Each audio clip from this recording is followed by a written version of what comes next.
Chronic disease বই থেকে sir আমাদের পড়াচ্ছেন। পর্ব 63 আলোচনা করবেন আমাদের শ্রদ্ধেয় স্যার ডাক্তার রমনাথ চক্রবর্তী। আলোচনা চলাকালীন কেউ আনমিউট হয়ে যাবেন না, ভিডিও ওপেন করবেন না। আজ প্রশ্ন থাকলে অবশ্যই করবেন, প্রশ্ন লিখে রাখতে পারেন। আর আমরা আলোচনার পর আমরা প্রশ্নগুলো নেব। স্যারকে অনুরোধ করছি আজকের আলোচনা শুরু করার জন্য। দেখা যাচ্ছে আমাকে? একদম ক্লিয়ার স্যার। ঠিক আছে, ভালো। ব্যাপার হচ্ছে, সবাইকে আন্তরিক শুভেচ্ছা জানিয়ে আজ আলোচনা শুরু করছি। আগের দিনের একটু আমরা রিপিট করতে হবে। সেটা হচ্ছে কি, হ্যানিম্যান কি বলেছেন?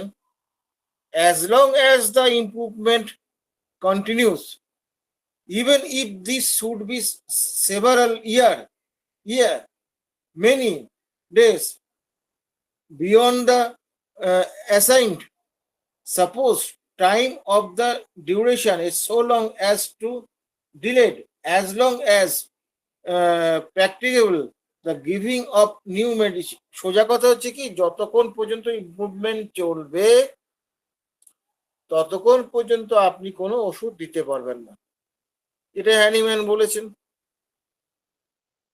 কিন্তু চোরানা শোনে ধর্মের কাহিনী। 50 মিলিসিমাল সেন্টিসিমালে তবু এরকম করা যায়, 50 মিলিসিমালে পরপর দিয়ে যাও, যত পরও দিয়ে যাও।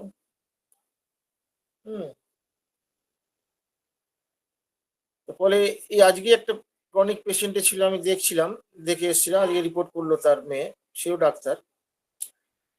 তা তার মূল ইয়েটা হচ্ছে চেস্টের কমপ্লেন। চেস্ট মানে তার ওই লাং ফেলিওরের একটা ব্যাপার আছে, আদার্স অনেক কমপ্লেন আছে।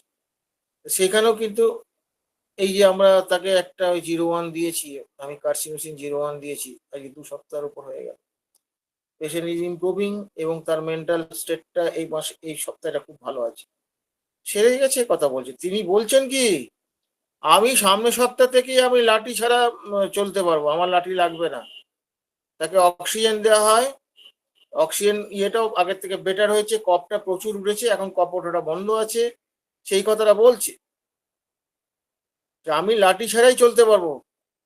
হ্যাঁ, এরকম কথাবার্তা তিনি বলতে শুরু করেছেন। তারপরে এই যে কথাবার্তা, এক্ষেত্রে উইল ফোর্সটা এই যে তার ইমপ্রুভমেন্ট করেছে, কটা 01 একটা ডোজ। তারপরে 01 একটা ডোজ, তা আমরা তো অধিকাংশ ক্ষেত্রে দেখতে পাই 16টা ডোজ 8টা ডোজ। কপাল ভালো সেগুলো সিমিলিমাম হয় না। সিমিলিমাম হলে বুঝতে পারবেন, ঠেলা বুঝতে পেশেন্ট